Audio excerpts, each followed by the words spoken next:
Welcome to the Modern Husbands podcast, where any combination of Dr. Ross, Christian, and Brian host national experts who share winning ideas to manage money and the home as a team. Today, we discuss pre-marriage conversations you should consider having with your partner. And our guest is John Eringman, best known as the personal finance influencer John E. Finance. John is a recent graduate of the University of Cincinnati, where he majored in finance and is recently engaged. He is a continuous self-educator and content creator who passionately shares personal finance tips to over 1 million followers. You can find him at John E. Finance on TikTok, YouTube, and Instagram. For today's show, you will listen to experts discuss important topics to discuss with your partner before marriage and a few tips on how to approach the conversation. Enjoy the show. Hey, John, thanks for joining us today. Yeah, thank you so much for having me. I'm super excited about this conversation. Well, we are thrilled that you're here. I'm a TikTok follower, so that means I'm one of like a million too. But I love the work that you do. We all do. We just want to start by understanding where your passion for personal finance comes from. Yeah, absolutely. I appreciate you guys have been following the content for a while. I guess my passion kind of leads back to my childhood. I think of myself as a very entrepreneurial spirit where I would be, trying to create businesses or trying to make money for myself. I would be the guy who would, buy a pack of gum for $2 and then sell each piece like for $1. And so I'd get, $12 from a $2 pack of gum. And so I would do that in school. I remember I had a sock business where I would like dye socks and make them like customizable and things like that. So I just had a lot of like really unique ideas. And I thought of myself as kind of that creative entrepreneur. Even going into high school, I had a YouTube channel with my buddy. And so this is just kind of how I grew up and what I really enjoyed doing. And so when the personal finances, like I had that entrepreneurial spirit, and I was like, okay, now it's time to go to college. It's time to, get that real job. I was like, okay, what can I do that will help me as some sort of entrepreneur or some sort of creative person? And I went into school for finance. So I went to the University of Cincinnati for finance because I knew if I want to be an entrepreneur one day, I need to know how to budget and how to, run finances as a business. And so I thought that would be really helpful. And really just kind of fell in love with, again, finances and money and making money in general, but also teaching about money as well. Because when I was in school for finance, we learned about the business side of finance, right? We learned about accounting and financial modeling and some of these like high level things about, the business side of finance. But I quickly realized that we weren't being taught any personal finance aspects where we weren't talking about how to pay off your student loans or how to get your first credit card or anything like that. And I'm like, wow, this is if they're not teaching finance majors personal finance, they're not teaching anyone else personal finance. And that's where I really like dove headfirst into the personal finance community and just learning more about it. And it really lit me up. And I read every single book I could read on personal finance and financial independence. And I kind of came out of college being like, wow, like I have a whole other, education of personal finance that no one else got because I was just self-educating everything. And so that's kind of like the very beginning. Obviously, I started creating content on personal finance and all that. But just leading back to your question, Brian, the passion came from that kind of entrepreneurial spirit. And then I wanted to be an entrepreneur and I learned about finance and I learned about personal finance. So long-winded answer, but that's kind of how I progressed. What was your favorite 2 or 3 books? Yeah, definitely. There's one called Set for Life by Scott Trench. And he talks about, start house hacking. And it really is for college students. This book is for college students. And I think one of the best books, like some of the best books that you read, it has to be the right timing for you, I feel like. Right. And so I was just like in college and I read this book like pretty much for college students. And it really changed my life and how, you can retire early within, 10 years if you just set your mind to it. So Set for Life was one of them. And then I really like The Compound Effect by Darren Hardy. That one just talks about how, small 1% changes compounded over 30 or 40 years can turn into, massive results. So I would say Set for Life and The Compound Effect were some of my favorites. It's great. So it's good to know that fourth graders are not reading books about estate planning or something. It really does matter, the timing of these things. So For sure. When you started creating content, what inspired you to create the type of content where you take complex personal finance stuff and make it simple for people? Yeah, well, so like I mentioned before, in high school, I had a YouTube channel with one of my friends, and it wasn't finance based at all. But I knew I liked creating. Like, again, I keep calling myself a creative entrepreneur. I liked creating things, and I think, when I had these videos in high school, it just didn't relate to people, I guess. And I knew I wanted to make something that would relate to people. And so that's why when I first started making content, it was actually on TikTok. My first video, I think I talked about, how to set up a Roth IRA or what investments are in my Roth IRA, something along those lines. And, my friends and families, they liked the video, but it didn't go viral. My first probably 100 videos didn't go viral. And that's when I started to realize that you really do have to make it extremely simple and kind of almost at a basic level for people to really, grasp an idea. When you go too deep into the weeds right in the beginning, people are not going to relate to it at all. So that's why I really sort of tailored my content into, okay, I'm going to make 1-minute videos. TikTok was only a minute long. I'm going to make them super simple and super, comprehensible for people to understand. And I think that's what really resonates with people, because people can take action on, one piece of advice at once. If they get overwhelmed, they're just not going to take action at all. So just giving them small, tiny bits of simple information is what really resonated with people. And that's kind of how I kept making videos. I think that's really good advice, John, also just for us as well, and making our own podcast. But I think it's important even to recognize, just for as a professor of personal finance, that I'm communicating in these small little like tidbits. But speaking of these viral videos, what was then your first social media clip that did go viral? Yeah, so I had been making videos like for probably 3 or 4 months before I even hit 1,000 views on one of them. But the one that went super viral, I talked about how much Jeff Bezos paid for his house in LA or something like that. And people were like, "What? He just paid $500 million for his house in LA? That's crazy." And it was less educational, it was more entertaining just for people, I think.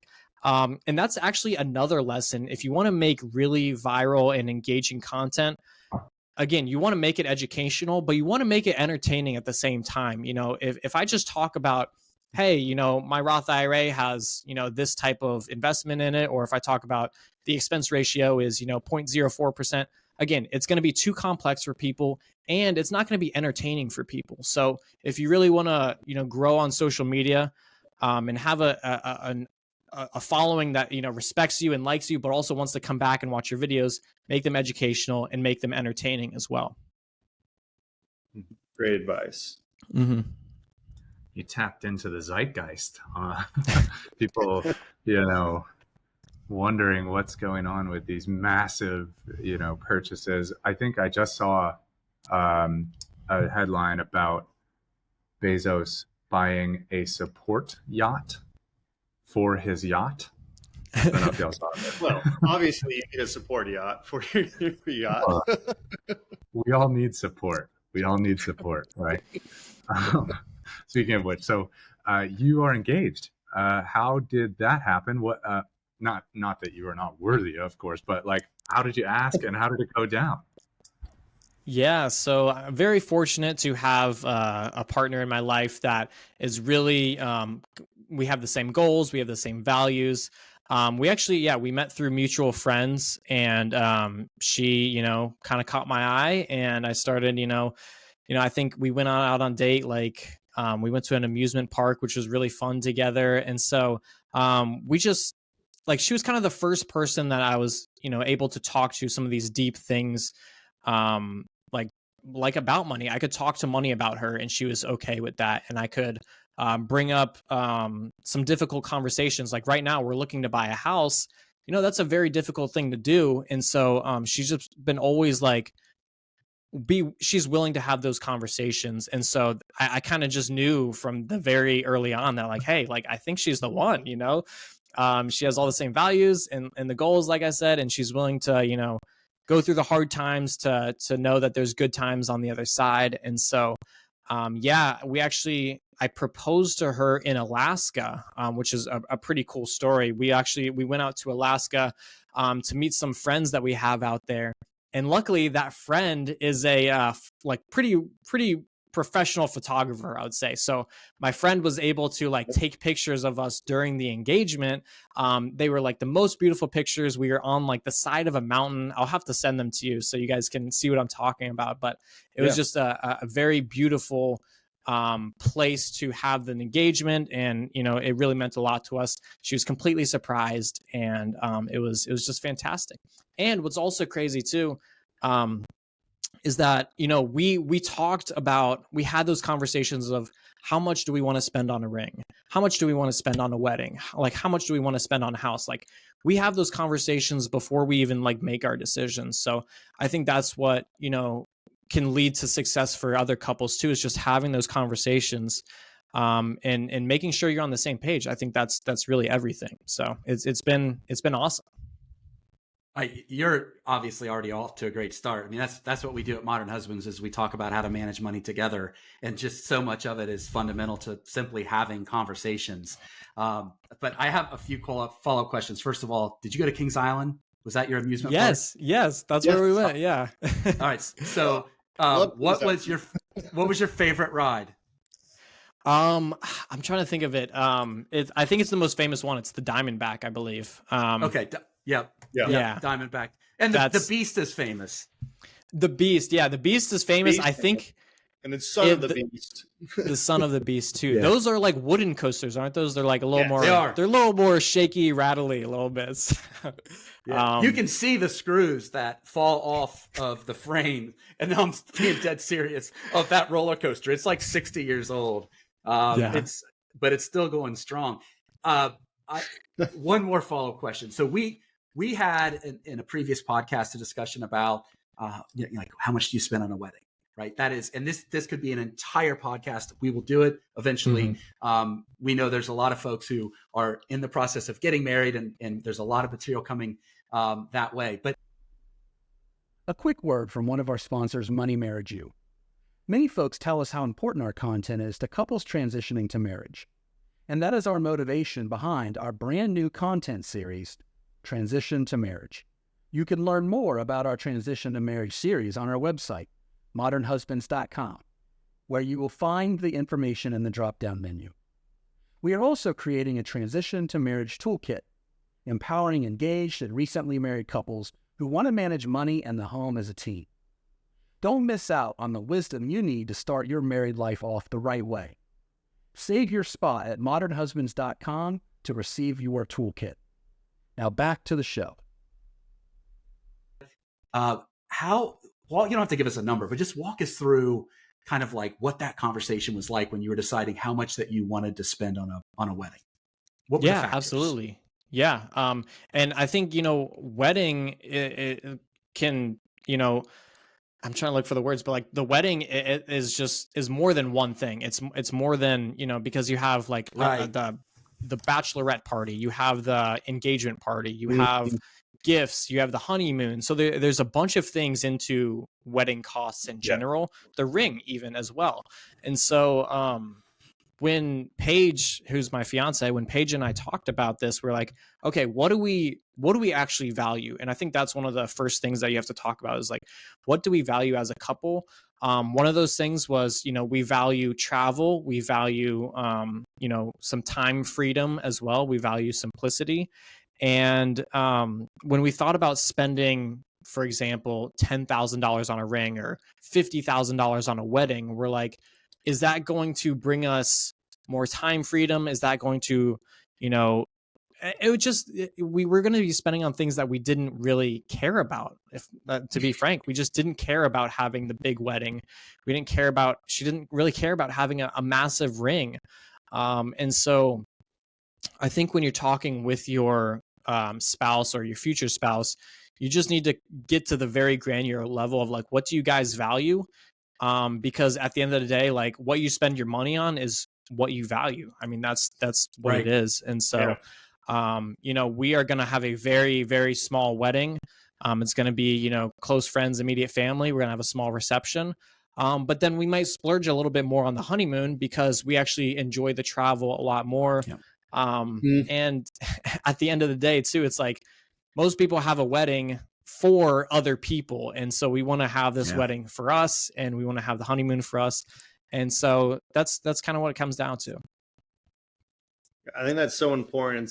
It's so well said. I mean, you have to stick with what your priorities as a couple is. So, I mean, first off, you know, I'm jumping in here, but congratulations on the engagement. As someone that's been recently or gotten engaged as well, I'm excited to hear about your conversations, your stories. And I know you've mentioned a couple of different topics about the money conversations you had, but what would you say are some of the most important money conversations that every engaged couple needs to have? Yeah. Well, first of all, congrats on your engagement as well. Thank you. That's awesome. But I think for me, just speaking out of experience, I think one of the most important things is just understanding how much you spend as a couple per month. Because that's kind of like, I think that's the very foundation of where your relationship is going to go. Because if you don't know how much you're spending, you don't know how much you can be saving, you don't know how much, you know, you can put towards a house, you don't know how much you can put towards a vacation. So if you don't have, you know, what are you spending each month? You're just going to get lost in the weeds. You're going to be overwhelmed. You're not going to know what you're spending on, and you're not going to be able to save as much. Right. So I think understanding like how much you guys are spending as a couple. And for us, you know, we do it pretty simply through an app called Mint. I'm sure you guys are all familiar with Mint. We use that. We put the numbers in a spreadsheet each month. It's really, really simple. It doesn't have to be complex. So I think that's one conversation you have to think about. And then again, it kind of goes back to what do we value? Okay. So, you know, my fiance and I, we don't really value cars, for example. We both drive used, paid off cars. We have no car payments. Very, very simple. But we do value food and like going out to eat. So we're happy to cut costs on cars so we can go out to eat more and so we can have healthy and organic food.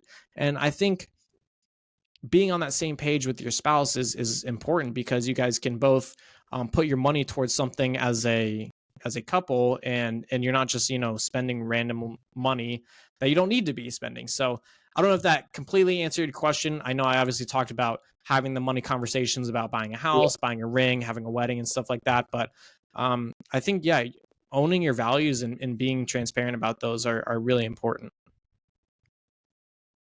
When did you, I have to jump in with a couple questions. When did you start to talk about money at kind of a deeper level? So it's great that you started talking about money early on. Tell us about kind of like that process. When did you start talking about money? And then how did that process grow? What did the conversations look like over time?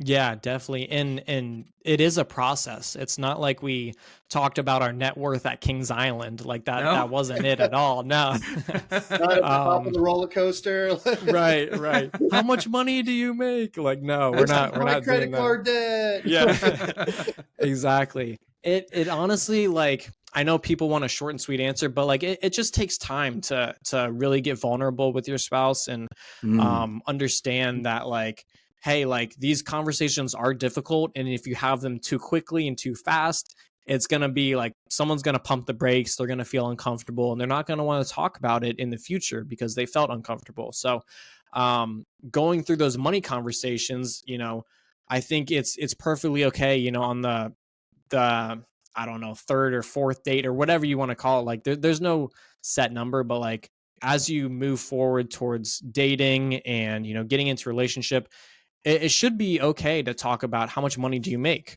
Maybe talk about your student loans, or maybe just talk about your relationship with money, I think is important. How were you raised with money? Like, did you grow up in a lower class income or a higher class income? I think kind of like having those conversations here and there so they're not overwhelmed is really important. And one tip that I would give to my audience, or to your guys' audience, is that having the money conversations, they have to be, kind of, they have to be put in you have to be in a good environment, I guess, to have the money conversations. You don't want to be having the money conversation, being like, why did you spend this? Why did you, go out to eat this day or whatever? You don't want to come like attacking them. But I found that, maybe when we're on a road trip, that's one of the best times to just talk about finance, to be like, hey, like, what do you think about how much we spent in April? Or what do you think about our credit card debt? Or having those conversations, maybe driving in the car or on a road trip, or even just walking around the neighborhood, I think they put you at ease and you feel comfortable talking with the other person. And so I think, again, Brian, going back to your original question, it progresses, and you can't get from one step unless you've hit the previous step, essentially. And so it'll progress, and it just takes time, and, don't put too much pressure on it. And you framed that conversation with an essential word, and that's vulnerable. You really are making yourself vulnerable. And that's an emotion that is normal for people to feel. If you have anxiety about talking about money with somebody you're dating, our listeners need to know that's normal. And I love how you explained that it's just got to come naturally and gradually over time. Yeah. One of the great sports movies of all time, if you ask me, is Miracle. Have you seen? Oh, yeah. Seen Miracle? Yeah. Like 1980 Olympics. And there's this pivotal scene in Miracle where they're doing sprints on the ice, right? And the coach keeps asking, who do you play for? And initially all the players are like, University of North Dakota, University of Michigan, they're college teams, right? And as soon as the one player says, I play for the United States of America, that's when the sprints end, right? When they're on the same team, then they can progress together in this challenge of like, hey, we got to go beat this like hyper dominant Russian Olympic team. It wouldn't have been possible if they were all playing for their individual schools. And so you just reminded me of that, oddly enough, and that it's a great analogy. It takes some pivotal moments like that to come together as a team, where you're making decisions as a team rather than, okay, well, I really value status, whereas I really value saving, and we're coming at each other like this. When you come together as a team. So anyway, you just beautifully encapsulated that, John. So thank you. You put it better than I could have. So, well, I'm wondering, so, in Miracle, they go on and their plan is to, take care of business and win the gold medal, right? Against all odds. What are your plans with your partner, with your soon to be bride, financially speaking, professionally speaking? We'd love to hear about the exciting things ahead. Yeah, of course. And this is kind of, it's a moving goalpost sometimes, I think the more we talk about it, the more we get clear on it. But I would say some of our maybe like 1 to 3 year plans, like obviously we want to buy a house, and if I haven't told you guys yet, the house, we want it to be a duplex so we can live in one side and rent out the other side. That's what we did. Yeah. House hacking. Absolutely. So I already did that actually by myself before we got together. But so I have one duplex on my own, is fully rented out now. And so now we want to kind of rinse and repeat, with my fiance this time, and kind of do that. And we might do that for maybe 1, 2, 3 years before we buy a single family home. But I think that'll really set up a strong financial foundation where we have some real estate and we're bringing in some rental income as well. So that's kind of like the 1 to 3 year plan, is house hack for that time.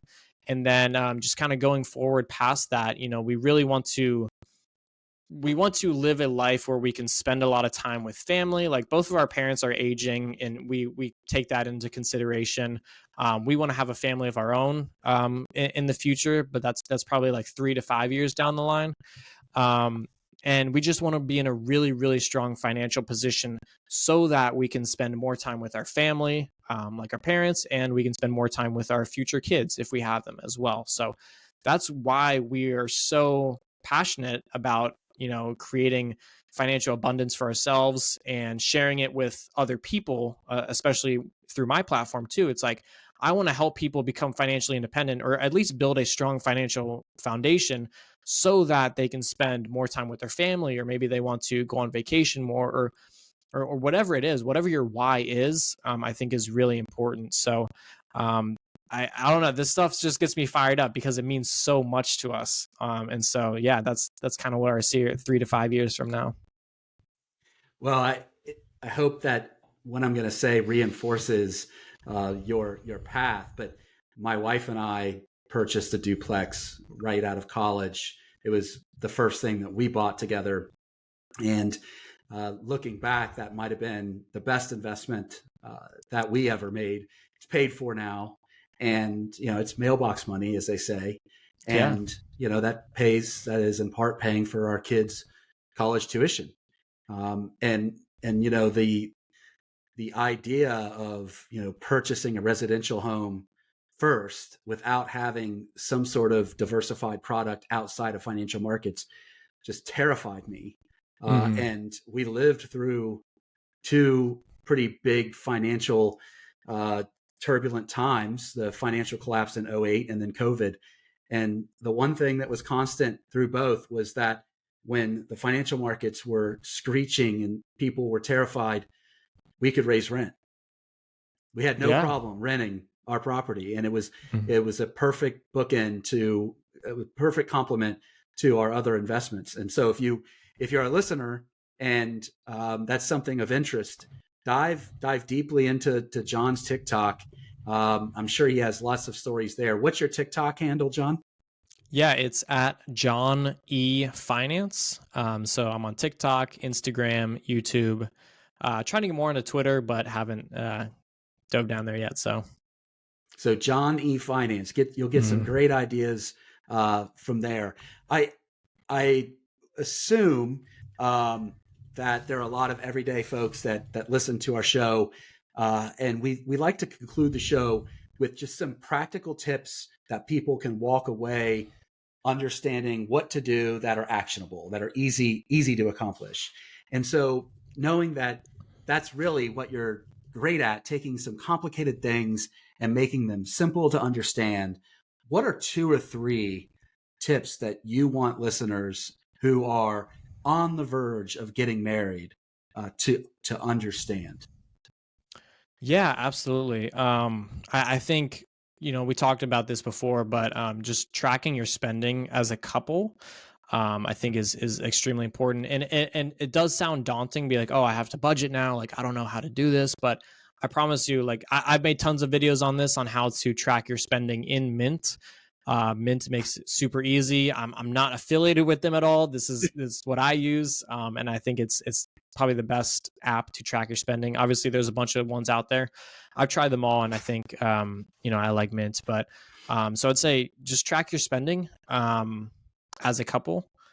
And then, another one I would tell for people, and this is kind of, I guess, more tailored to college students, but I would say get a credit card and just start building your credit history, because a lot of people don't even realize what their credit history means. And you don't really have to know what it means, or why, or like how to understand it or anything. But I think it's important to really build your credit score early, because that's just going to put you miles ahead of others. I remember I was in college, and I think I just started my freshman year. And luckily I talked to my older brother. We were just conversing, and he was like, hey, do you have a credit card? And I'm like, no, I just use my debit card. And he's like, dude, you should probably get a credit card. And I'm like, why do I need a credit card? He said, you can start building your credit. You can start, just have that credit history. And he said that, no credit is worse than bad credit. And I was like, oh my gosh, like, for some reason, I didn't know that at all. And like, I was a finance major. I didn't know that. Right. But luckily I had someone a few years ahead of me just like let me know. So yeah, I would say get a credit card, but make sure you pay it off every single month. Obviously you don't want to go into debt or anything like that. Be responsible. Be responsible. Absolutely. Yeah. I always turn on auto pay for my credit cards. That's kind of another simple tip, is turn on automatic payments for your credit cards, because that's how you're going to build a good credit history. You'll never pay interest. You'll never go into debt or anything like that. So yeah, definitely be responsible with your credit card. I tried to keep it simple, but I know I kind of gave a few different tips down there. But yeah, track your spending, get a credit card, turn on automatic payments. You'll set yourself up for success. So, I love how you went straight from credit card to credit scores, because you do view that as a tool to build your credit score. And that is so important for our listeners to understand. I had this, I think I've talked about this before in one previous podcast. I worked for years on building my credit to the point where I finally obtained a perfect FICO 8 credit score. And what took me from like 840 to 850, which took a lot of time, was paying my credit card balances, all of them, every day. Every day. Wow. It was my routine. And Wow. so what that did was, I learned from Rod Griffin from Experian that your credit history is a snapshot in time.